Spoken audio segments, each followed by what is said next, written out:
अस्सलामुअलैकुम नाज़रीन, आप देख रहे हैं प्रोग्राम खबर क्या है और मैं हूं आपकी मेज़बान फरजाना सिद्दीक। आज के प्रोग्राम के पहले हिस्से में हम बात करेंगे मुल्क में बढ़ते गैस बहरान और LNG खपत में कमी के बायस हुकूमत के नए फैसलों पर। तो नाज़रीन, पाकिस्तान ने कतर से 24 इजाफी कार्गोज फरोख्त करने की इजाज़त मांग ली है, लेकिन क्या ये फैसला वक्ती रिलीफ है या मुस्तकबिल के लिए एक ख़तरा है? तफसीलात बताने के लिए हमें ज्वाइन करेंगे नुमाइंदा ख़ुसूसी रियाजुल हक। जबकि प्रोग्राम के दूसरे हिस्से में हम रुख करेंगे मुल्तान का, जहां पर पंजाब हाईवे में जाली लैंड एक्वाजिशन क्लेम्स के जरिए करोड़ों रुपए की मुबैना खुर्द-बुर्द का इंकशाफ हुआ है। खानेवाल ता लोधरा रोड मंसूबे की बेज़ाब्तियों ने एक बार फिर से निज़ाम हुक्मरानी पर सवाल उठा दिए हैं। इस बारे में मजीद बताने के लिए हमें ज्वाइन करेंगी मुल्तान से बिस्मा कदीर, और प्रोग्राम के आखिर में हम बात करेंगे सरदार बहादुर खान विमेन यूनिवर्सिटी भी करोड़ों रुपए की माली बेतरतीबियों पर, जहां पब्लिक अकाउंट्स कमेटी ने सख्त नोटिस लेते हुए वाइस चांसलर से फौरी वजाहत तलब कर ली है। नाज़रीन, यूनिवर्सिटी के मुख्तलिफ मंसूबों में 61 मिलियन रुपए ज़ाया होने, स्कॉलरशिप फंड्स में 59 मिलियन के नुकसानात और असासों की गैर कानूनी अलॉटमेंट जैसे संगीन इंकशाफात ने पूरे निज़ाम पर सवाल उठा दिया है। इस अहम मामले की मज़ीद तफसीलात बताने के लिए हमें ज्वाइन करेंगे ब्यूरो चीफ कोयटा खलील अहमद। तो नाज़रीन, आज के प्रोग्राम में सबसे पहले हम बात करेंगे कि पाकिस्तान में LNG की गिरती खपत, माली दबाव और उसके मुमकिन हल के बारे में। सवाल यह है कि क्या वाकई पाकिस्तान के पास LNG फालतू पड़ी हुई है, और अगर है तो हुकूमत के पास इसका क्या हल है? इस बारे में मज़ीद तफसीलात जानते हैं नुमाइंदा ख़ुसूसी इस्लामाबाद रियाजुल हक से। रियाज, सबसे पहला सवाल तो मेरा यही बनता है कि आखिर ऐसा क्या हुआ है मुल्क में कि LNG की खपत में इतनी बड़ी कमी आई है? क्या ये सिर्फ बिजली और एक्सपोर्ट सेक्टर की गिरावट है या फिर हम इसे कुछ और भी कहें? जी बहुत शुक्रिया फरजाना, ये बहुत टेक्निकल सब्जेक्ट है, लेकिन उतना ही आम आदमी समेत हमारे सुनने वाले जितने लोग हैं उन सब के लिए इतना ही अहम है ये जानना कि आए दिन हम ये बात करते रहते हैं कि जनाब हम दरख्वास्त करने जा रहे हैं क़तर से कि हम इसको जो है वो आगे किसी को भेज सकें या बेच सकें, बिकॉज़ हमारे पास बहुत ज़्यादा हो गई है, कंजम्पशन हमारे यहाँ उस तरह है नहीं, इसलिए ये टॉपिक बहुत ज़्यादा इंपॉर्टेंट भी है। तो पिछले कुछ अर्से में ये हुआ कि हमारे यहाँ, अब प्रोग्राम में आगे चल के हम इसकी वजूहात पर भी बहस करेंगे कि जब आपके घर में 2 AC की गुंजाइश है तो आपने 4 AC क्यों लगाए, कि जब आपको समझ ही नहीं आ रही अब उन ACs का क्या किया जाए, क्योंकि AC देने वाले ने कहा है कि आप इसकी जितनी बिजली खर्च होती है उतने आपने पैसे हमें देने, चाहे आप AC इस्तेमाल करें या ना करें। तो इस वक्त ऐसी अजीब व गरीब सूरत हाल से दो चार हैं, और जब आपकी जो है वो जेब भी तंग हो तो फिर आपके लिए परेशानी 3 गुना ज़्यादा बढ़ जाती है। यही सूरत हाल जो है वो यहाँ पर इस वक्त जो RLNG और LNG का जो सेक्टर है यहाँ पर हमें जो है वो दरपेश है। 2017 में कुछ मुआहदे हुए, फिर उसके बाद 2021 में कुछ मुआहदे हुए, और हमें समझा कि कोविड ख़त्म हो गया है और हमने जल्द अज जल्द कतर की कंपनीज़ के साथ जो है वो LNG के मुआहदे किए, टर्मिनल हमने मंगा लिए, और इस वक्त जब हम बात कर रहे हैं तो 24 से 34 के करीब ऐसे जो LNG टर्मिनल्स हैं जो हमारे पास मौजूद हैं, जिसकी ज़रूरत उस तरह नहीं है, यानी इजाफी हैं। तो अब हमारे हुकूमत पाकिस्तान के लिए एक दर्द-ए-सर बना हुआ है कि एक तरफ जो एनर्जी का या पावर सेक्टर का सर्कुलर डेट है वो 1 ट्रिलियन से ऊपर जा चुका है, और उसकी जो है वो डेट वो जो है वो सर चढ़ के बोल रहा है, और दूसरी तरफ अगर हम देख लें तो गैस की जो इस्तेमाल है गैस का ओवरऑल, यानी जो कंज्यूमर जो घरों पर लोग इस्तेमाल कर रहे हैं उसमें भी कमी आ रही है, और इसके साथ साथ जो सनती सतह पर जो कारखानों में गैस इस्तेमाल होती है उसमें भी कमी आ रही है। तो इस सारे मामले में हुकूमत इंतहाई परेशानी से दो चार है कि LNG कार्गोज आ रहे हैं, और वो हमारे जो बहुत से मुआहदे हैं बदकिस्मती से, जैसे मैंने एयर कंडीशनर की मिसाल दी, वो टेक और पे पे हैं। टेक और पे क्या होते हैं कि आपने हमसे मुआहदा कर लिया है तो आप हमसे गैस जो LNG टर्मिनल्स हैं वो आप हमसे लें, आप उसे इस्तेमाल करें या ना करें, इससे हमें कोई गर्ज नहीं है। आपने साल के इतने टर्मिनल्स हमसे लेने हैं, उसकी आपने हमें इतनी अदायगी करनी है, आप इस्तेमाल करें या ना करें, हमें इससे कोई गर्ज नहीं है। और एक और बात जो हमारी कतर के साथ हुई है, जो ज़ाहिर इस मुआहदे का हिस्सा है, और वो यही है कि हम इसको आगे किसी को नहीं भेज सकते। तो अब बेच नहीं सकते इसको। तो अब ये एक बड़ा चैलेंज हो गया है कि मेरे पास इजाफी चीज़ तो मौजूद है, लेकिन मैं उसको चाहूँ तो दाएँ बाएँ किसी को बेच सकता हूँ, लेकिन मैं नहीं बेच सकता, क्योंकि मैंने जिससे ये गैस ली है, कॉन्ट्रैक्ट मैंने उसके साथ ये किया कि मैं किसी को नहीं बेचूंगा, ये मैं खुद लूँगा और किसी और को बेच नहीं सकते। तो अब हम आते जाते रहे हैं, पिछले कुछ अरसे में हमारी मुलाकातें भी होती रही हैं, प्राइम मिनिस्टर कई मरतबा गए और इस तरह आला हुकाम जो सिक्योरिटी वगैरह के हैं वो भी गए हैं और कतर से रिक्वेस्ट की हैं, और उम्मीद की जा रही है तकरीबन अगले 1 महीने के अंदर अंदर जो है ये सारा मामला क्लियर हो जाएगा और हमें पता चल जाएगा कि क्या ये जो हमारे पास इजाफी गैस है क्या हम आगे जिस तरह किसी से को बेच आपने हमें सकेंगे। बताया कि हम इस जो गैस को आगे बेच नहीं सकते हैं, लेकिन उसके बावजूद देखा जाए तो हुकूमत ने कतर से इजाफी जो हमारे पास 24 कार्गोज हैं वो आलमी मार्केट में बेचने की इजाज़त मांगी है। तो क्या आप जो सिचुएशन हमें बता रहे हैं उसके बाद हम ये कहें कि अब हम अपने ही मुआहदे के बोझ तले दब चुके हैं? बिल्कुल ऐसे ही है, और इसकी कई वजूहत हैं। पावर डिवीज़न पेट्रोलियम मिनिस्ट्री में जब हम बहुत से लोगों से बात करते हैं तो वो भी इस मामले में कंफ्यूज्ड और परेशान नज़र आते हैं कि पिछले कुछ अरसे में एनर्जी के जो क्राइसिस जिस अंदाज में आया, और एक तरफ सोलर पैनल्स ने जो भरमार हो गई पूरी दुनिया, और ख़ास तौर से चीन से जो सस्ते सोलर पैनल्स आए, तो तवानाई के और बिजली के महंगी बिजली के बोझ तले लोगों ने, इवन कारखानादारों ने सोलर पैनल जो है वो लगाना शुरू कर दिए। उससे जो गैस इस्तेमाल होती थी बड़ी बड़ी सनतों में पैदावार के लिए, उस गैस की खपत में कमी आ गई है। तो हुकूमत के लिए एक बहुत बड़ा चैलेंज हो गया है कि एक तरफ जो सोलर पैनल्स की भरमार हो रही है, दूसरी तरफ जो गैस है जो हमारे जिस मामले में हम डिस्कस कर रहे हैं LNG का जो मामला है, उसमें जो है उसकी खपत है उसमें कमी आ रही है। तो इस को कवर करने के लिए हुकूमत ने क्या किया है कि तकरीबन अब तक जब हम बात कर रहे हैं तो 1.5 लाख के करीब जो घरेलू जो गैस के कनेक्शंस होते हैं वो अब तक सिर्फ SNGPL यानी सुई नर्दन जो गैस पाइपलाइन लिमिटेड है, वो जो कंपनी है, उनके पास 1.5 लाख के करीब लोग जो है वो आ चुके हैं। और सिर्फ इस्लामाबाद रीजन की अगर बात की जाए तो यहाँ पे तकरीबन कुछ जो हमारे लोगों से बात हुई तो वो कहते हैं कि 1,500 तक जो है वो रोज़ाना लोगों की एप्लीकेशन आ रही हैं, घरों पे लोग जो है वो करेक्शन करवाना जा रहे हैं। और ये सूरत हाल लाहौर में भी है, वहाँ पे भी 1,500 से 2,000 जो एप्लीकेशंस हैं वो रीजनल ऑफिस में आ रही हैं। तो लोग 2021 में इस पर बैन लगा था क्योंकि मुल्क के अंदर गैस नहीं थी। अब एक और सबसे बड़ा जो चैलेंज आ रहा है वो फरजाना ये आ रहा है कि जो गैस हमारी अपनी फील्ड्स में थी, यानी जिस तरह सुई का जो सुई की बलोचिस्तान में फील्ड्स हैं और इस तरह की हमारी मुख्तलिफ जगह पे खैबर पख्तूनख्वा वगैरह में, कोहाट वगैरह में जो फील्ड्स हैं, तो चूँकि हमारे पास ऑलरेडी वो जो दूसरी जो हमने इम्पोर्टेड गैस मंगाई हुई है वो हमारे पास इतनी ज़्यादा है कि जो हमारी अपनी जो नेचुरल गैस है जो हमारे सिस्टम में मौजूद है उसको हम ज़ाहिर इस्तेमाल नहीं कर पा रहे, क्योंकि हम उसको इस्तेमाल करने की कोशिश कर रहे हैं जो इम्पोर्टेड है, क्योंकि वो बहुत ज़्यादा है, उसकी हमें पेमेंट्स करनी पड़ रही हैं। तो एक ऐसी परेशानी से दो चार है कि उस जो गैस फील्ड में जो गैस है अगर हम उससे इस्तेमाल नहीं करते वो प्रेशर बहुत ज़्यादा उसका बढ़ गया बताई है कि ये जो टेक और पे की बात आप कर रहे थे, टेक और पे जैसे मुआहदे आपने जिस तरह से कहा कि कार्गो चाहे इस्तेमाल हो या ना हो हमें पैसे तो देने ही पड़ेंगे, ठीक है। तो क्या ये मुआहदे वक्त के साथ पाकिस्तान के लिए खसारे का सौदा नहीं बन रहे हैं, और इस तरह के मुआहदों के ऊपर क्या दोबारा से नजरसानी नहीं होनी चाहिए? देखें, अब नजरसानी अब ये है कि हमने लॉन्ग टर्म कॉन्ट्रैक्ट्स किए हैं।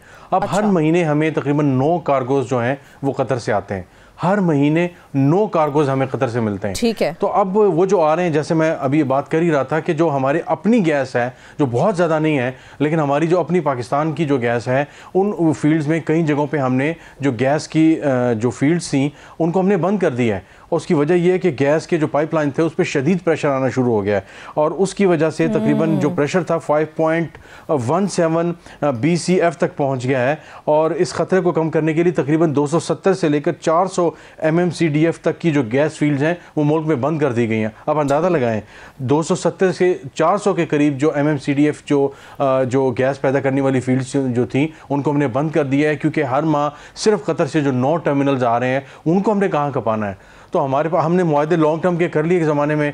तो अब जब मैंने पेट्रोलियम मिनिस्ट्री के अफराद से जो स्टाफ जो सीनियर ऑफिसर्स इनको देख रहे हैं उनसे मैंने पूछा कि ये सारा जो मामला है ये तो हमारे गले पड़ चुका है, आगे इसका क्या करना है।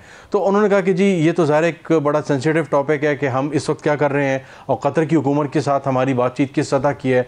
लेकिन एक चीज़ बड़ी इंटरेस्टिंग उन्होंने कही, उन्होंने कहा कि 2040 तक के लिए हमने पूरा एक पोर्टल और सिस्टम और डेटाबेस बना लिया है कि आइंदा आने वाले जो 15 साल हैं उसमें हमें कितनी गैस चाहिए होगी और उसमें हमें कितनी हम यूटिलाइज कर सकते हैं और कितने मुआहदे कर सकते हैं। लेकिन जब इससे पहले मुआहदे किए गए तो हर पहलू को मद्देनजर रखा जाता है। हमारे जराए ये कहते हैं कि मुनाफा कतर को होगा और नुकसान पाकिस्तान को बर्दाश्त करना पड़ेगा, ठीक है। तो अगर इस बात को मद्देनजर रखा जाए तो जब हमने ये मुआहदा किया था तो क्या हमने एनपीडी मुआहदे में अपनी पोजीशन को इतना कमजोर रखा था, हमने बाकी पहलुओं पर गौर ही नहीं किया था? बिल्कुल फरजाना, ये बड़ा इंपॉर्टेंट पॉइंट है कि ये एनपीडी का जो हमने जो है वो किया था मुआहदा, तो इसमें हमें बेसिकली बांध के रख दिया गया था। और ये इस तरह ही है जिस तरह जो हमारा आईपीपीज वाला मामला था कि बहुत सी ऐसी कंपनीज हैं जो बिजली पैदा भी नहीं कर रही लेकिन हम उनको डॉलर्स में पेमेंट्स कर रहे हैं, और जो हम पेमेंट्स कर रहे हैं तो और हमारा मुआहदा उनसे हुआ हुआ है, तो कईयों के साथ तो कॉन्ट्रैक्ट्स पावर मिनिस्ट्री ने जो है वो रिवाइज़ किए और कईयों को कुछ पैसे दे के उनके साथ मामला ख़त्म कर दिया, क्योंकि हुकूमत पाकिस्तान अरबों रुपए उनको दे रही थी।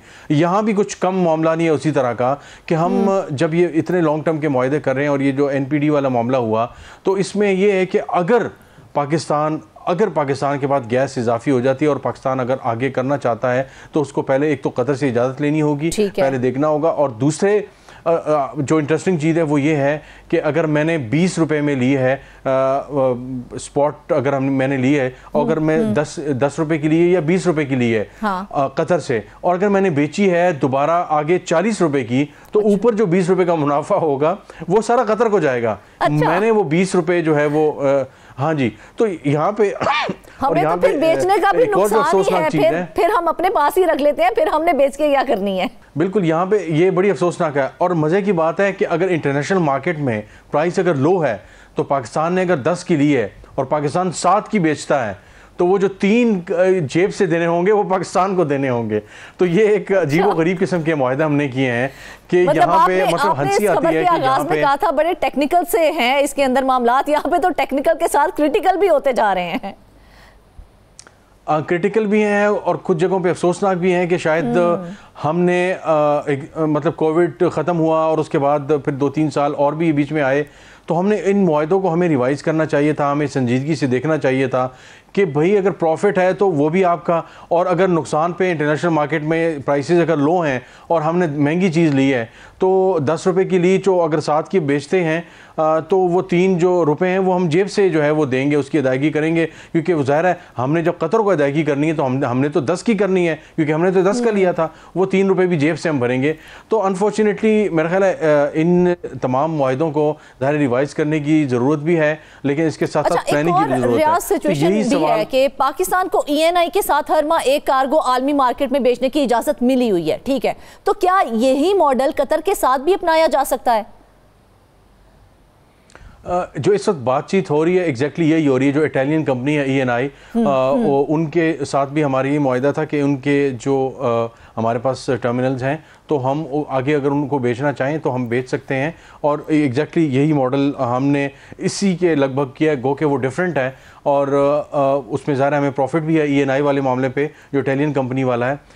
कतर से हमने जो रिक्वेस्ट की है उसकी जो निटी-ग्रिटी है, उसकी जो डायनामिक्स हैं वो अभी तक ज़ाहिर सामने नहीं आया, क्योंकि वो ये समझते हैं कि इस वक्त अगर चीज़ें सामने आएंगी तो इंटरनेशनल मार्केट में पाकिस्तान के लिए एक बहुत मुश्किल सूरत हाल बन सकती है, क्योंकि अगर हम फ़र्ज़ करें अगर स्पॉट की या दूसरी जो टेक और पे के मामले में कुछ चीज़ें अगर बताते हैं तो इंटरनेशनल जो बायर्स हैं, जो दूसरी कंपनीज है दुनिया की, उन्होंने जो अगर हमसे जो परचेज़ करनी है तो वो पाकिस्तान के साथ जो है वो दूसरे कुछ मामलात में जो है वो पाकिस्तान के लिए मुश्किलात बन सकती हैं। लिहाजा हुकूमत स्ट्रिक्टली इन चीज़ों को जो है वो ज़ाहिर मीडिया से किसी से शेयर नहीं कर रही, लेकिन जो इटालियन ENI जो कंपनी है इस मॉडल को आगे ले जाकर जो है वो कतर से डिस्कस किया गया है और उनको प्रपोजल दिया गया कि इस वक्त हमारी ये सूरत हाल है, 9 कार्गोज़ आपके हर महीने आ रहे हैं और हमारी लिए बहुत पेचीदा सूरत हाल है, हमारे पास सिस्टम ओवर द जो है वो कैपेसिटी जा चुका है और हमारी जो लार्ज स्केल मैन्युफैक्चरिंग है, ज़ाहिर पाकिस्तान की सतह पे एक पूरी जो है तफसीलात का अंबार है कि हमने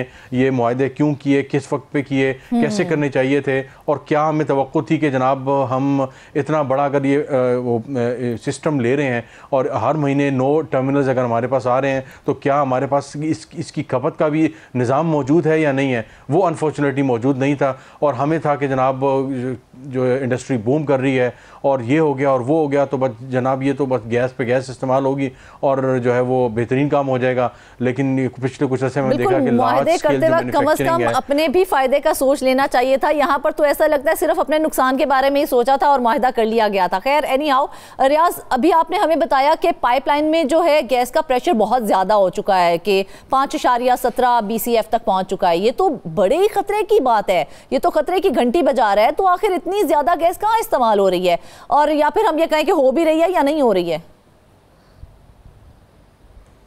इसका सादा सा जवाब है कि नहीं हो रही। जैसा मैं अभी कह ही रहा था कि लार्ज स्केल जो मैन्युफैक्चरिंग, बड़े पैमाने पे जो फैक्ट्रियां बनाती हैं, हौजरी का सामान हो गया, कटलरी का सामान हो गया, सियालकोट में, फैसलाबाद में जो बड़ी बड़ी जो गारमेंट्स की फैक्ट्रीज हैं, वो जो लार्ज स्केल मैन्युफैक्चरिंग करती हैं, उसकी जो प्रोडक्शन है वो कम हुई है।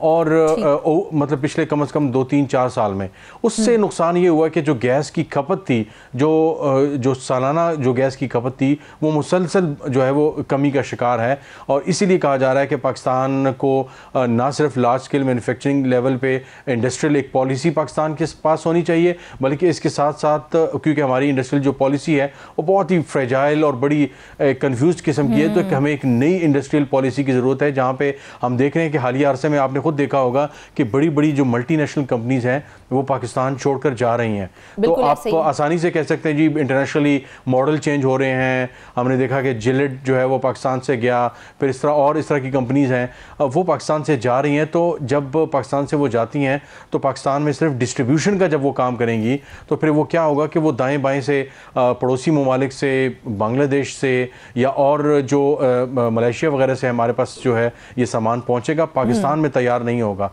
उसी तरह जिस तरह पाकिस्तान में बहुत सी गाड़ियां जो हैं वो असम्बल होती हैं, यानी जापान से मुख्तलिफ जगहों से उनके स्पेयर पार्ट्स आते हैं और यहाँ पे असम्बल होती हैं और उसके बाद जो है वो मार्केट में जाती हैं। तो यहाँ पे फिर उस पर टैक्स भी ज़्यादा होता है, दूसरी चीज़ें, और ज़ाहिर है अगेन हमारी ऑटो पॉलिसी भी एक सवालिया निशान है। लेकिन हम इस इंडस्ट्रियल पॉलिसी और इसके अलावा जो LNG पॉलिसी है उस पर डिस्कस कर रहे हैं। तो हुकूमत इस मामले में परेशान भी है और संजीदा भी है, इन तमाम मामलात को देख रही है। और इसमें जो सबसे बड़ा मसला है वो जो सिचुएशन अब हमारे पास है, हम देखें तो 35 कार्गो सालाना की इजाफी मिकदार हमारे पास बन चुकी है। ठीक है, क्या हम LNG की इंपोर्ट रोकने का कोई मंसूबा बना रहे हैं या फिर ये सिर्फ वक्ती रद्द-ए-अमल है जो सामने आया है? नहीं, वक्ती रद्द-ए-अमल तो नहीं है। हुकूमत इस वक्त बाकायदा तौर पे संजीदा है और जैसा कि मैंने कहा कि तकरीबन हुकूमत ने, चूँकि जो पावर का सेक्युलर डेट था वो ज़ाहिर ऊपर जा रहा है, तो उसको कवर करने के लिए तकरीबन जो 242 अरब रुपए थे उस गैस और उसके जो सारे जो एक्सपेंसेस थे वो कंज्यूमर पे जो है उन्होंने शिफ्ट किए। जो घरेलू इस्तेमाल के जो गैस हैं, जो सिलेंडर्स हैं या जो घरेलू गैस है, उस पर जो बर्डन जो है वो उन्होंने शिफ्ट किया है, वो 242 बिलियन का जो बर्डन शिफ्ट किया। लेकिन कितना करेंगे? मतलब एक तरफ हम देख रहे हैं कि FBR की रिपोर्ट है ये कि जो तनख्वाहदार तबका है वो इतने अरब रुपए उसने अभी जो है वो पहले क्वार्टर में, माली साल के इस पहले क्वार्टर में जो है वो उन्होंने दिए हैं। तो आप कब तक जो है वो घरेलू सार्फिन और तनख्वाहदार तबके से जो है वो नचोड़ते रहेंगे और जो बड़े लोग हैं, कारखानादार हैं, उनके हवाले से कोई पॉलिसीज नहीं बनाएंगे। अनफॉर्चुनेटली यहाँ पे भी यही हो रहा है। इस वक्त बज़ाहिर मुझे हुकूमत संजीदा लग रही है और परेशान भी लग रही है, क्योंकि जैसा कि आपने खुद ही जिक्र किया कि 34 जो कार्गोज हैं वो हमारे पास उनका एक्सेस आ चुका है और हम उसको लेके हम परेशान हैं। तो लिहाजा हुकूमत कोशिश कर रही है, 1-2 मुल्कों से जो है वो राब्ते में भी है और कतर से भी कोशिश हो रही है कि अगर अच्छे पैकेज पे उनके साथ डील हो जाए तो हमारे लिए चीज़ें जो है वो आगे डिस्पर्स करना आसान होगा, वरना फिर यहाँ पे मुल्क के अंदर गैस की कीमतें बढ़ाना पड़ेंगी। होती जा रही है। आपने हमें बताया कि गैस फील्ड जो हैं उनकी बंदिश चल रही है, तो उनकी बंदी से ना सिर्फ गैस बल्कि खाम तेल और LPG की पैदावार भी मुतासिर हो रही है। ठीक है, तो क्या हम ये कह सकते हैं कि हम तवानाई के दूसरे ज़राए को भी इस सिचुएशन में खतरे में डाल रहे हैं? बिल्कुल ऐसे ही है। जो बिजली और एक्सपोर्ट सेक्टर है वो जो है बहुत ज़्यादा इस सारे मामले से डिस्टर्ब हो रहा है। और आपने खुद ही जैसे बात की कि ख़ाम तेल और LPG की पैदावार है जो मुतासिर हो रही है, तो एक ऐसी कंफ्यूजिंग जो सिचुएशन बन चुकी है कि जिसमें हुकूमत को शायद 1 साल हो गया आए हुए और पहले 4 से 6 माह में पॉलिसी मेकर्स इस तरफ इशारा कर रहे थे कि हुकूमत को चाहिए कि ये जो कार्गोज़ आ रहे हैं और एक्सेस कार्गोज़ आ रहे हैं, इसका क्या किया जाएगा, क्योंकि लार्ज स्केल जो मैन्युफैक्चरिंग है, जो बड़ा खपत का मैदान है, वो बड़ी इंडस्ट्री है, वो उस तरह से इस सारी गैस को वो इस्तेमाल नहीं कर पा रही। अब बड़ा ही अहम सवाल मैंने आपसे करना है, क्योंकि इसके बाद हमारे पास टाइम बहुत शॉर्ट है। मुझे सिर्फ ये बताएं कि आपने अभी 2040 तक का कुछ जिक्र किया था कि हुकूमत कहती है कि 2040 तक की LNG पॉलिसी हम बना रहे हैं, लेकिन क्या हमें 2040 तक की जरूरत है या फिर अब ये वक्त है कि फौरी तौर पर 2026 तक के एक्शन प्लान को हम जो है बनाएं और उसको अप्लाई करें हम? जी बिल्कुल, इस वक्त दो प्लान है। एक तो प्लान ये है कि इस वक्त जो मौजूदा सूरत हाल है इसमें क्या किया जाए, तो इसमें जिन ममालिक से बात हो रही है, एक तो वो चीज़ है और वो हमारे सामने 15 से 20 दिनों में चीज़ सामने आ जाएगी इंशाल्लाह, इस पर हम ज़रूर फॉलोअप भी करेंगे। और दूसरी जो चीज़ है वो ये है कि आइंदा इस किस्म का जो गलट है वो ना हो, यानी मतलब एक ऐसे चैम्बर में आ चुके हैं, एक ऐसी जगह पर आ चुके हैं जहाँ पर हमारे पास हमारे इस्तिताअत से ज़्यादा चीज़ आ गई है, तो हम उसे हज़म नहीं कर पा रहे और उसको दाएँ बाएँ बांटा जाए, क्या किया जाए, क्योंकि देने वाले ने कहा कि आप इसे बांट भी नहीं सकते और बांटेंगे तो मेरी शर्त पे बांटेंगे। तो एक ऐसी अजीबो गरीब सूरत हाल बन चुकी है जिसपे 2040 की जब आप बात करते हैं तो उस वक्त उसका मकसद ये है कि अगले 15 सालों में हमारे पास हमारी कंजम्पशन क्या होगी, हमारी नीड क्या होगी, और अगर इंडस्ट्री बूम करती है तो उसकी क्या होगी, उसके हवाले से कॉन्ट्रैक्ट्स और सारा कुछ जो है उस पर काम इस वक्त जो है वो हो रहा है मिनिस्ट्री की सतह पे। बिल्कुल रियाज, आपने बिल्कुल ठीक कहा कि अब वक्त है के संजीदा होने का, और हुकूमत संजीदा हो के सोच भी रही है, बहुत अच्छी बात है। लेकिन आज की स्टोरी में जो सवालात हमने किए हैं उनका जवाब लेना भी बहुत जरूरी है, लेकिन उनका जवाब अगर ना मिला तो हम आने वाले वक्त में तवानाई के एक और बुहरान के दहाने पर खड़े हो जाएंगे। नाजरीन, वापस आएंगे एक ब्रेक के बाद।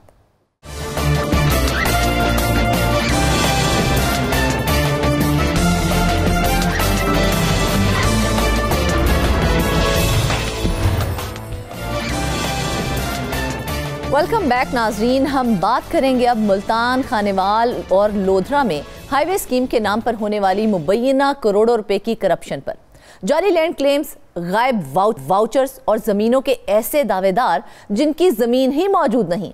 सवाल यह है कि सरकारी खजाने को किसने और कैसे लूटा है। मजीद इस बारे में बताने के लिए हमें ज्वाइन किया है मुल्तान से बिस्मा कदीर ने।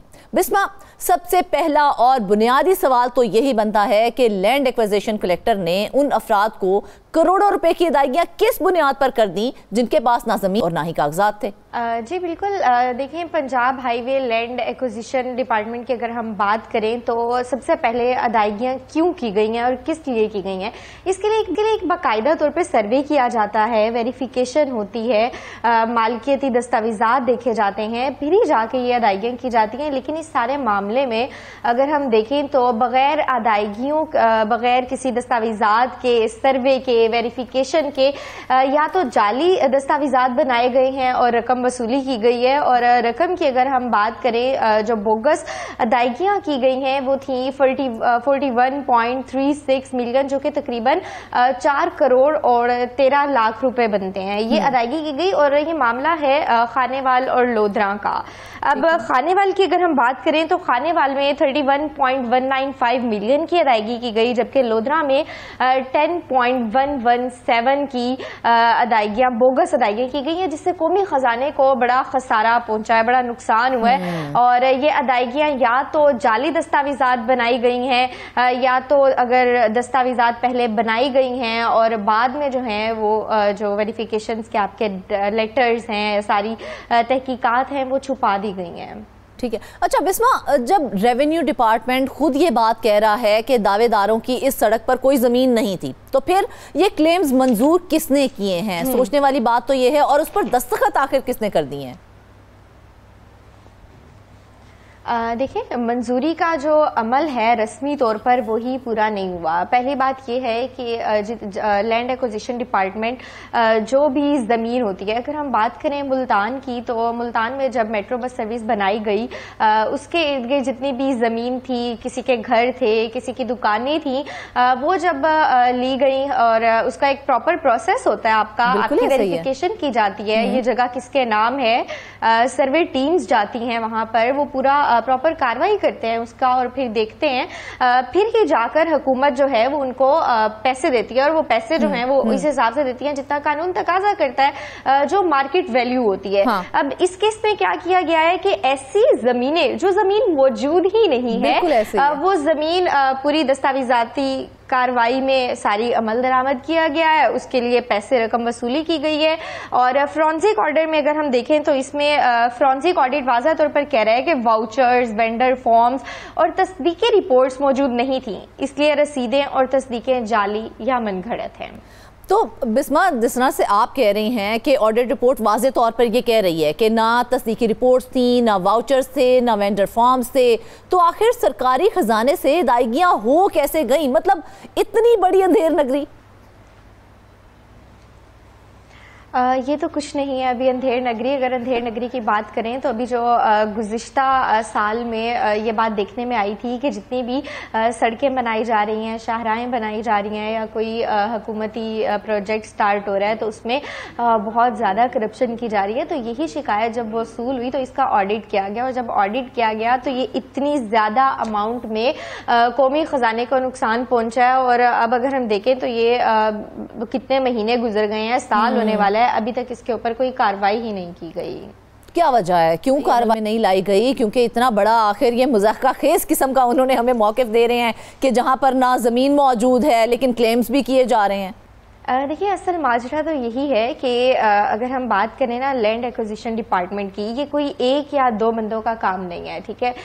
इसके अंदर पूरी टीम ये या तो मुलविस है, ना सिर्फ लैंड एक्विजिशन के मेंबर इसमें मुलविस हैं बल्कि डिस्ट्रिक्ट अकाउंट ऑफिस के लोग भी इसमें मुलविस हैं। अब देखिए डिस्ट्रिक्ट अकाउंट ऑफिस में अब कौन से लोग इसमें मुलविस हो सकते हैं? आपने बड़ा अच्छा क्वेश्चन किया है कि इसमें वो लोग मुलविस हैं जो खुद दस्तखत करवा रहे हैं या जिनके पास ये अथॉरिटी है और किस तरह से आपके अकाउंट्स ऑफिस से ये बिल मंजूर हुए हैं। आपकी ऑब्वियसली आपका जो पूरा एक सर्वे का प्रोसेस होता है, आपके डॉक्यूमेंटेशन होती है, आप किसके नाम है ये जमीन पूरी, बल्कि उसको मैप के ऊपर उस जगह को दिखाया जाता है। अब वो जगह ही मौजूद नहीं है यहाँ पर और इसकी जो है वो आपको रकम भी ट्रांसफर की जा रही है और फिर बैंक ट्रांजेक्शन रसीदें भी दी जा रही हैं और जब बाद में फोरेंसिक किया जाता है तो फिर देखते हैं तो उसमें रिपोर्ट्स में आ रहा है कि जी दस्तावेजात ही नहीं है। आप देखें वेंडर्स और वाउचर्स फॉर्म ही नहीं है, इस ऑडिट में बाकायदा तौर पे लिखा हुआ है और जब वो वेंडर्स और वाउचर्स फॉर्म ही नहीं होंगे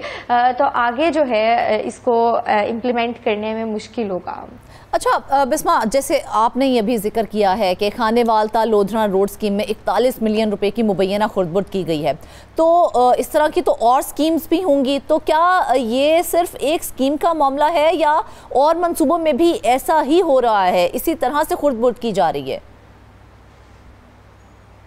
देखिए अगर हम माजी की बात करें तो माजी में ऐसे कितने वाक़यात थे जहां पर खुर्द-बुर्द की गई और मैंने भी पहले भी जिक्र किया कि हमारी जितने भी इंफ्रास्ट्रक्चर्स की बिल्डिंग्स हैं या कोई शाहराएं हैं उनमें बहुत ज़्यादा करप्शन की जा रही थी और जब इसकी शिकायत मौसूल हुई तो फिर ऑडिट लिया गया और अब ऑडिट लिया गया तो पता लगा है कि पंजाब हाईवे ने देखा है मुल्तान ता लोधरा, अगर खानेवाल की बात की जाए खानेवाल में भी करप्शन हुई है, लोधरा में भी करप्शन हुई है और इनके जो शाहराहों की रेट्स थे अभी तक जो है आप देखें इतना महीने गुजर गए हैं, साल होने वाला है और दोबारा से वही बात कि अभी तक कार्रवाई नहीं की जा रही, या तो किसी को छुपाया जा रहा है या इसके पीछे कोई बड़ी साजिश है।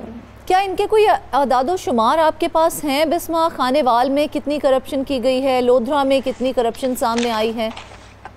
बिल्कुल जी बताइए। अगर हम अदादो शुमार की बात करें तो टोटल जो करप्शन की रकम है वो कोई कम नहीं है बल्कि 4 करोड़ 13 लाख रुपया बताई जा रही है तकरीबन। अच्छा। जिसमें अगर हम खानेवाल की बात करें तो खानेवाल में 31.195 मिलियन जबकि लोधरा में 10.117 मिलियन की करप्शन का जो है वो ऑडिट किया गया है, पता लगा है, मुबैना खुर्द-बुर्द की गई है। फिर ये रकम जो है ये ट्रांजेक्शंस की गई हैं बैंक्स के अंदर, फिर उसको डिफरेंट तरीके से निकाला गया, कोई एक बंदे ने नहीं निकाला।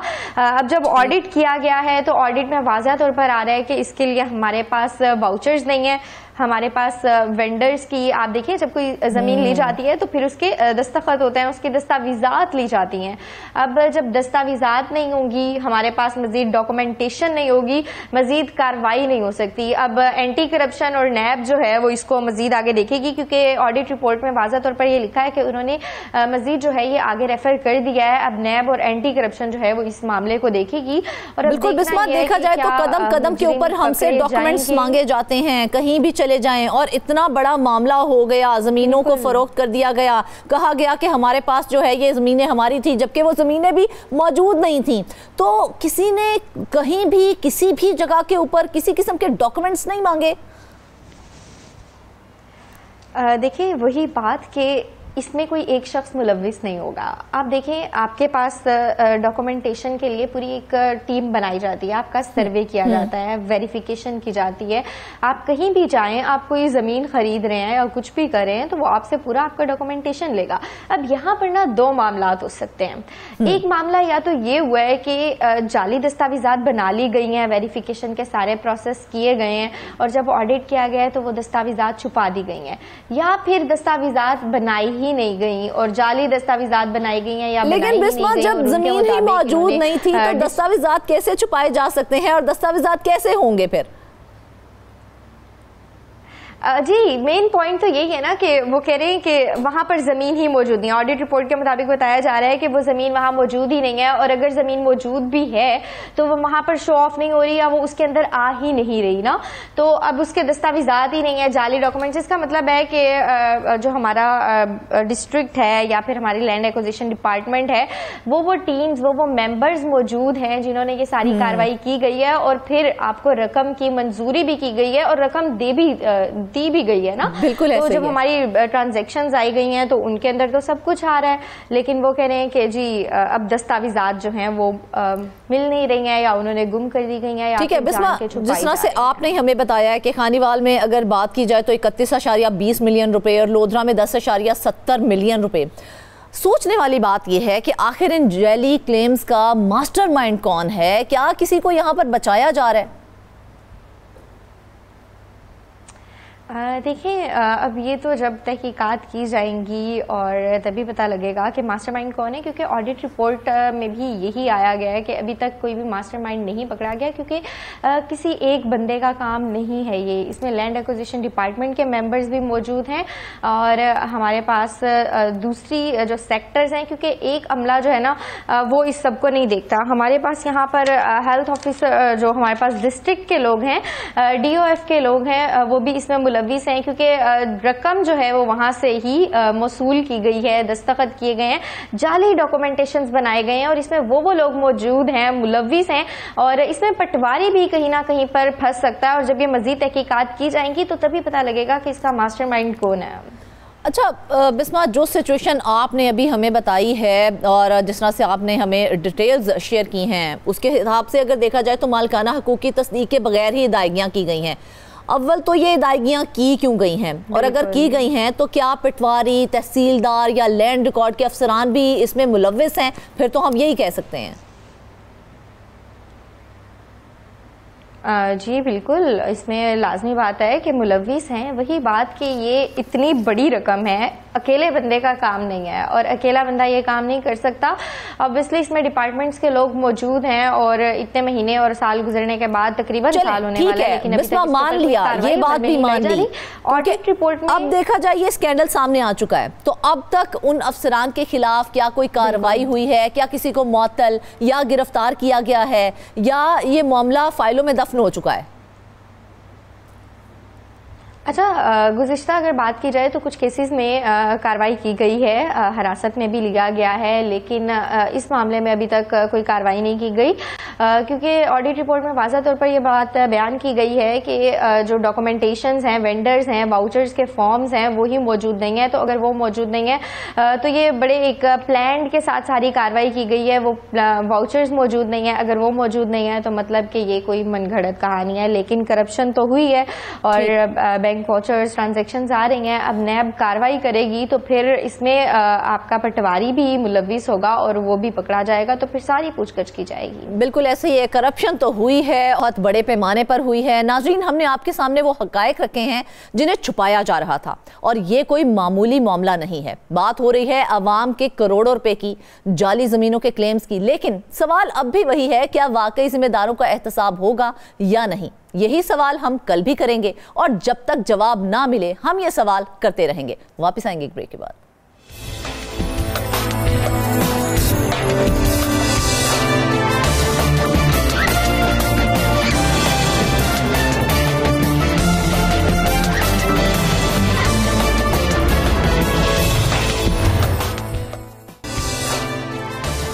वेलकम बैक नाजरीन। अब हम बात करेंगे बलोचिस्तान की वाहिद खवातीन यूनिवर्सिटी सरदार बहादुर खान विमेंस यूनिवर्सिटी में सामने आने वाली करोड़ों रुपए की माली और इंतजामी बेज़ाब्तियों की।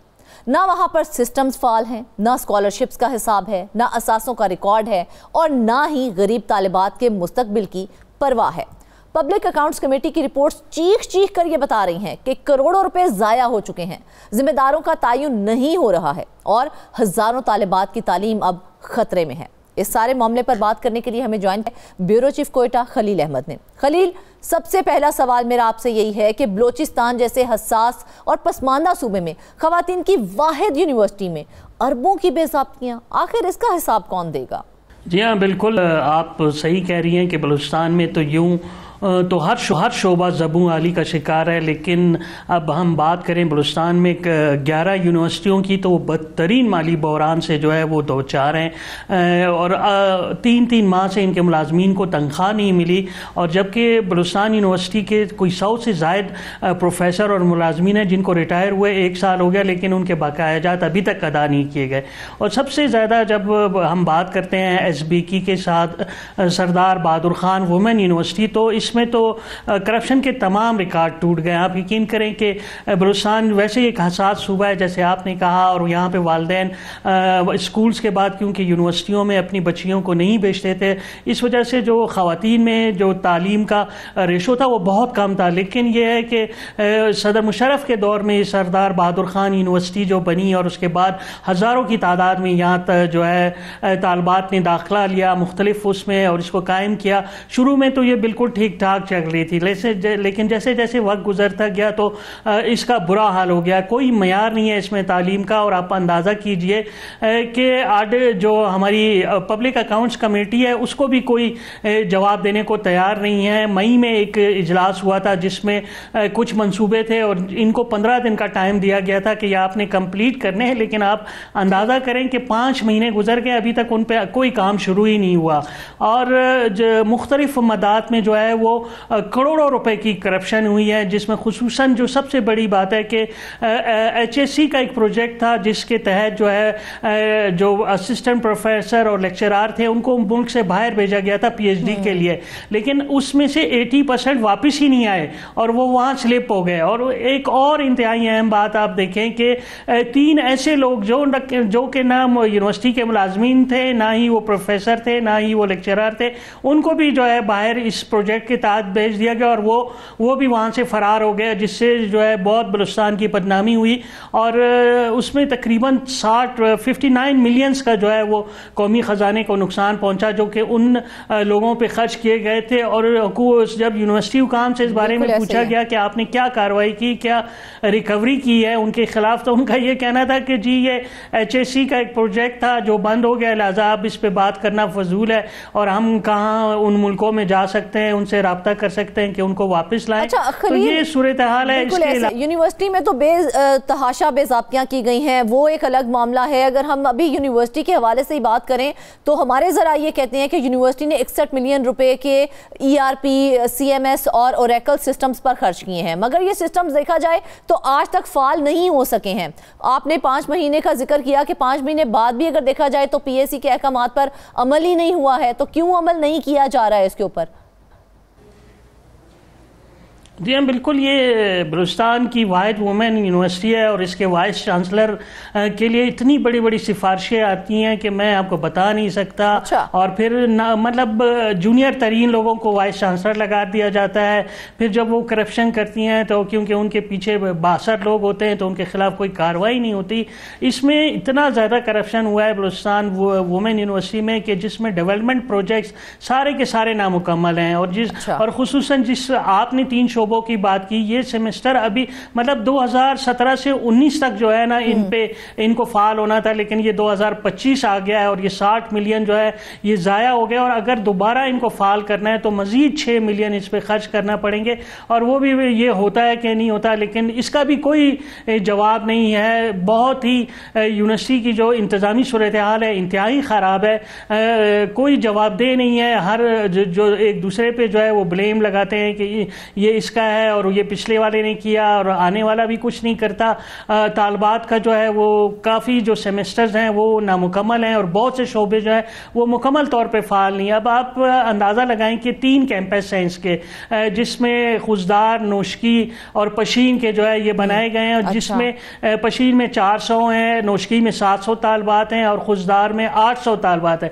लेकिन ये मुकम्मल तौर पर गैर फाल है। इन बच्चियों से फीसें ले ली गई हैं लेकिन इस कैंपस में कोई पढ़ाई नहीं हो रही। और ये यकीन करें कि ये 2000 के करीब जो तालबात हैं उनका मुस्तकबिल मुकम्मल तौर पे तारीक हो गया। और अब पब्लिक अकाउंट्स कमेटी ने फैसला किया है कि वज़ीर आला और गवर्नर्स और जो वफाकी वज़ीर एहसन इकबाल हैं उनके साथ मिल के इसको दोबारा फाल करने के लिए कोशिशें की जाएंगी।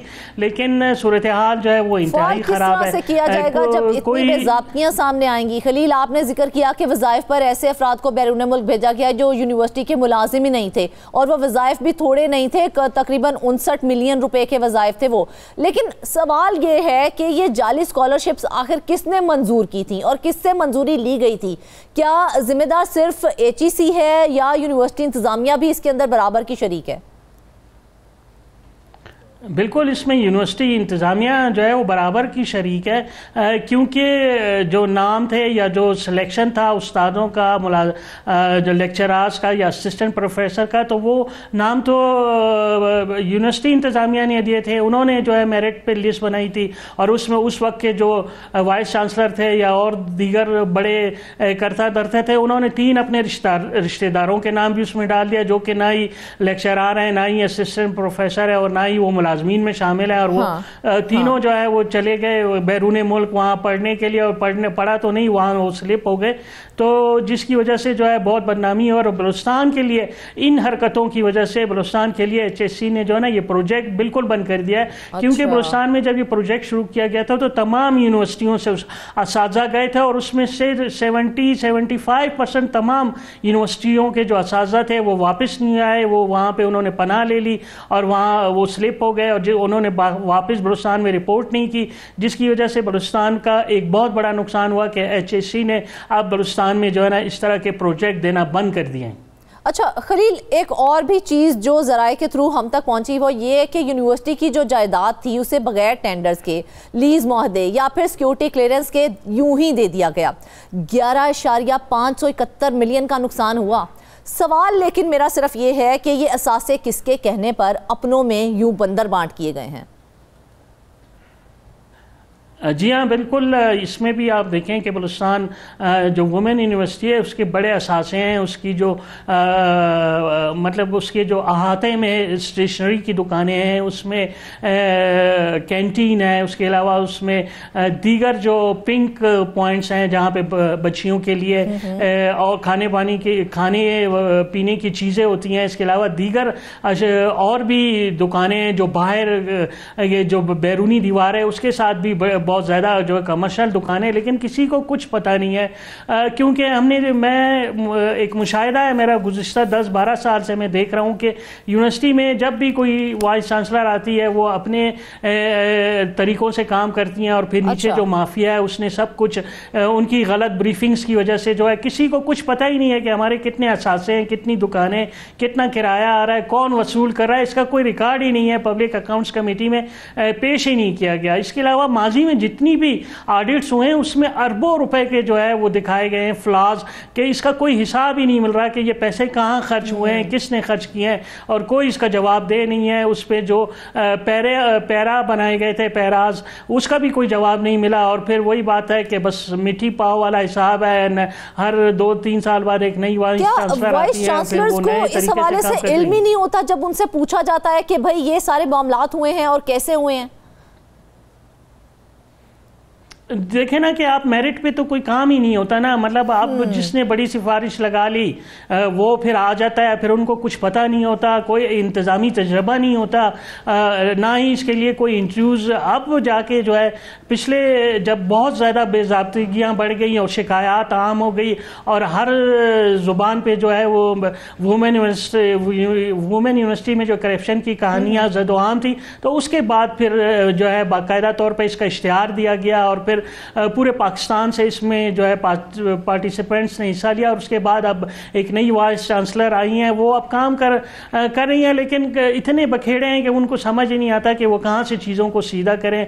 उस स्टूडेंट्स की तादाद जो है वो बहुत ज़्यादा हो गई है और जो शोबे हैं वो कम हैं, और जो कुछ शोबे खोले भी गए हैं लेकिन वो फाल नहीं हुए। और सबसे बड़ा मसला जो है वो असातिज़ा की तनख्वाहों का है। वो भी तो वो यही कहती है ना कि सरदार बहादुर खान विमेन यूनिवर्सिटी जो है वो हमेशा से उसके अंदर इंतजामी बहरान ही रहा है। तो फिर हम ये कहें कि अगर हमेशा से रहा है तो ये बाकायदा मनसूबाबंदी के तहत बहरान चलता आ रहा है। और क्या माजी के वाइस चांसलर्स को भी अगर ये बहरान था तो इस हवाले से शामिल तफ्तीश किया जाएगा? जी हाँ, बिल्कुल। इसके हवाले से काफ़ी तहकीकाती कमेटियाँ बनी हैं, लेकिन वो जिस तरह कमेटियाँ बना दी जाती हैं तो उसका आपको पता है कि वो मसाइल जो हैं वो दब जाते हैं, फिर वो सामने नहीं आते, ना ही उनकी रिपोर्ट सामने आती हैं। गुज़िश्ता चंद सालों में जो है बहुत बड़े बड़े स्कैंडल जब सामने आए तो बड़ी बड़ी कमेटियाँ बना दी गई कि जी वो तहकीकात करेंगी और रिपोर्ट पेश करेंगी, लेकिन वो रिपोर्ट आज तक सामने नहीं आ सके, जो कि बद इंतज़ामी की वजह के हवाले से, माली बदअनवानी के हवाले से थी। और इसके अलावा जो एक्स्ट्रा पोस्टें बिल्कुल ज़रूरत से ज़्यादा लोगों को भर्ती कर दिया गया, उसकी वजह वो भी एक बहुत बड़ी वजह है कि जिसकी वजह से जो है ये तमाम यूनिवर्सिटियाँ जो हैं ये मतलब माली खसारे से दो चार हैं। और बलूचिस्तान यूनिवर्सिटी तो वो तकरीबन बैंकों का जो है वो तकरीबन जो है 8 से 10 करोड़ रुपए कर्जदार हैं और उस पर वो सूद की मद में अदायगी भी कर रहे हैं तनख्वाहों के लिए। और मेरी जब बात हुई ज़िम्मेदारों से तो उन्होंने बताया कि बलूचिस्तान की जो 11 यूनिवर्सिटियाँ हैं उनके मुलाजमीन और जो असातिज़ा हैं उनके लिए तकरीबन 22 अरब रुपए साल उनकी तनख्वाहों के बनते हैं। सिर्फ HSC ने 8 अरब दिए हैं और 3 अरब रुपए सूबाई हुकूमत ने दिए हैं, और अब 11 अरब रुपए का शॉर्टफॉल है। आप बताएंगे किस तरह पूरा होगा? वही बात है कि कर्जे ले रहे हैं और अपने असासे बेच के जो है वो तनख्वाहें ले रहे हैं। जिस तरह से आपने 3 कैंपसेस का जिक्र किया है जो गैर फाल हो रहे हैं, जिनमें नोशकी, खुशदार और पशीन है, तो अगर ऐसा है तो फिर उन तालिबात का मुस्तकबिल कौन बचाएगा यहाँ पर, और उनकी तालीम का आखिर क्या होगा अगर वो मुकम्मल तौर पर गैर फाल हो गए तो?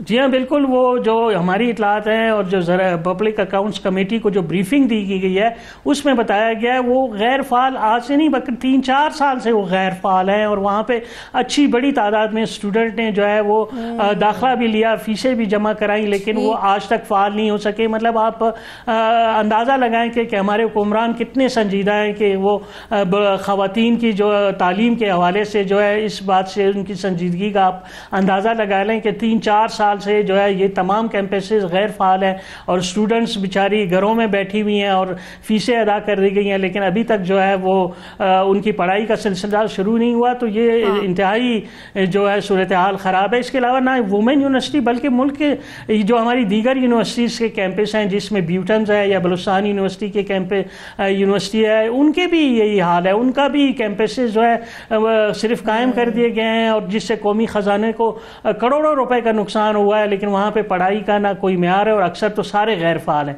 तो हायर एजुकेशन के हवाले से बलूचिस्तान में जो सूरत हाल है वो इंतहाई जब वहाँ पे आप जो उस्ताज़ा को आप स्कॉलरशिप पे बाहर भेजते हैं वो बाहर जाके गायब हो जाते हैं जब वो वापस ही नहीं आते। लेकिन सोचने वाली बात यहाँ पर सिर्फ ये है कि ऐसा कैसे हो सकता है कि 3 अफराद यूनिवर्सिटी के मुलाजमी ना हों लेकिन उन पर करोड़ों रुपए खर्च हो जाएं और वो बैरून मुल्क भी जाएं और वहाँ जाकर गायब भी हो जाएं। उस पर क्या कोई FIR करवाई गई उन अफराद के ऊपर, या पकड़ने की कोशिश की गई, या वापस लाने की कोशिश की गई हो? जैसे कि मैंने पहले भी आपको बताया, जब इस हवाले से पब्लिक अकाउंट्स कमेटी ने जो यूनिवर्सिटी के ज़िम्मेदारान हैं उनको बुलाया कि भाई ये इतने बहुत आपके असातिज़ा हैं और इसके अलावा ये 3 लोग जिनका कोई ताल्लुक़ नहीं है, ये गायब हो गए और इन पे इतने हमारे पैसे खर्च हुए, आपने क्या किया इनको वापस लेने के लिए? इनके ख़िलाफ़ कोई FIR कराई है या इनसे रिकवरी के लिए कोई लेटर्स लिखे या कोई कार्रवाई की गई है? तो वो हमें दिखाएं। तो उनके पास कुछ भी नहीं था। अच्छा। उनका कहना था जी ये हायर एजुकेशन कमीशन का जो है एक प्रोजेक्ट था बलूचिस्तान के लिए और अब वो बंद हो चुका है, लिहाजा अब इस मसले को क्या उठाना, इसको छोड़ दें, आगे चलें। आइंदा हम कोशिश करेंगे कि मुस्तकबिल में ऐसी कोई वो ना हो कि असातिज़ा जाएं और बाहर ना आए, उनसे हम बॉन्ड्स भरवाएंगे। लेकिन जैसे कि मैंने आपको बताया कि हायर एजुकेशन कमीशन ने बलूचिस्तान के लिए प्रोजेक्ट ही बंद कर दिया है, क्योंकि बलूचिस्तान के जो है वो तमाम यूनिवर्सिटीज़ के असातिज़ा बैरून मुल्क गए थे और उसमें से अक्सरियत नहीं आई और वो वहीं रह गए और वहाँ उन्होंने पढ़ाना शुरू कर दिया और जो करोड़ों बल्कि अरबों रुपए हायर एजुकेशन और सूबाई हुकूमत के खर्च हुए उन पे वो नुकसान है जिसको भरने के लिए कोई भी तैयार नहीं है। अच्छा खलील, बड़ी ना मज़ाक़ा केस सी सिचुएशन है यहाँ पर, क्योंकि पब्लिक अकाउंट्स कमेटी ने ना वाइस चांसलर को ये हिदायत दी है कि तमाम मामलात यूनिवर्सिटी एक्ट के तहत ही चलाए जाएं। ठीक है भाई, चलाने चाहिए। तो क्या माजी में यूनिवर्सिटी एक्ट को जानबूझकर नज़रअंदाज किया गया है, क्योंकि एक्ट तो मौजूद होता है? जी हाँ, बिल्कुल। मैंने जैसे पहले भी बताया कि बलूचिस्तान में जो तालीम के हवाले से सिर्फ दावे किए जाते हैं कि यहाँ पे बहुत ज़्यादा ख़वातीन जो है वो तालीम के मैदान में आगे आ रही हैं, लेकिन आप सूरत हाल देख लें कि वाहिद यूनिवर्सिटी है उसमें क्या सूरत हाल है। मैं दावे से कह सकता हूँ कि जितनी भी वाइस चांसलर 1-2 के अलावा गुजरी हैं, उनको जो यूनिवर्सिटी एक्ट है उनके बारे में पता ही नहीं था और बस कोई इंतज़ामी तजर्बा नहीं था और कुछ माफियाज हर जगह मौजूद होते हैं जो कि शुरू में ही इनको काबू कर लेते हैं और वो जैसे ही ख़वातीन जो है वो डिसीजन मेकिंग में थोड़ा सा वीक होती हैं फिर उनको काबू कर लिया जाता है और उनसे ऐसे गलत फैसले कराए जाते हैं जिससे ना सिर्फ उनकी ज़ात जो है मुतनाज़ा बन जाती है बल्कि जो तालीम का निज़ाम है वो भी मुकम्मल तौर पर तबाह होकर रह गया है ख़वातीन के हवाले से। ऐसे ही है, देखा जाए तो नाकिस्मत सूबाबंदियां हर जगह होती हैं खलील, लेकिन अगर हम खास तौर पे बलूचिस्तान की बात करें तो हम बलूचिस्तान की बेटियों से उनकी तालीम का हक छीन रहे हैं और हम सब मिलकर ऐसा कर रहे हैं। लेकिन हम उम्मीद करते हैं किसी की सिफारिशात पर सिर्फ बयानात नहीं, अमल भी होगा, क्योंकि अगर आज उन बच्चियों का हक मारा गया तो ये सिर्फ एक इदारा नहीं, एक नस्ल मुतासिर होगी। नाज़रीन, इसके साथ ही आज के प्रोग्राम से बस इतना ही। ढेर सारी दुआओं में याद रखिएगा। इजाज़त दीजिए। अल्लाह हाफिज़।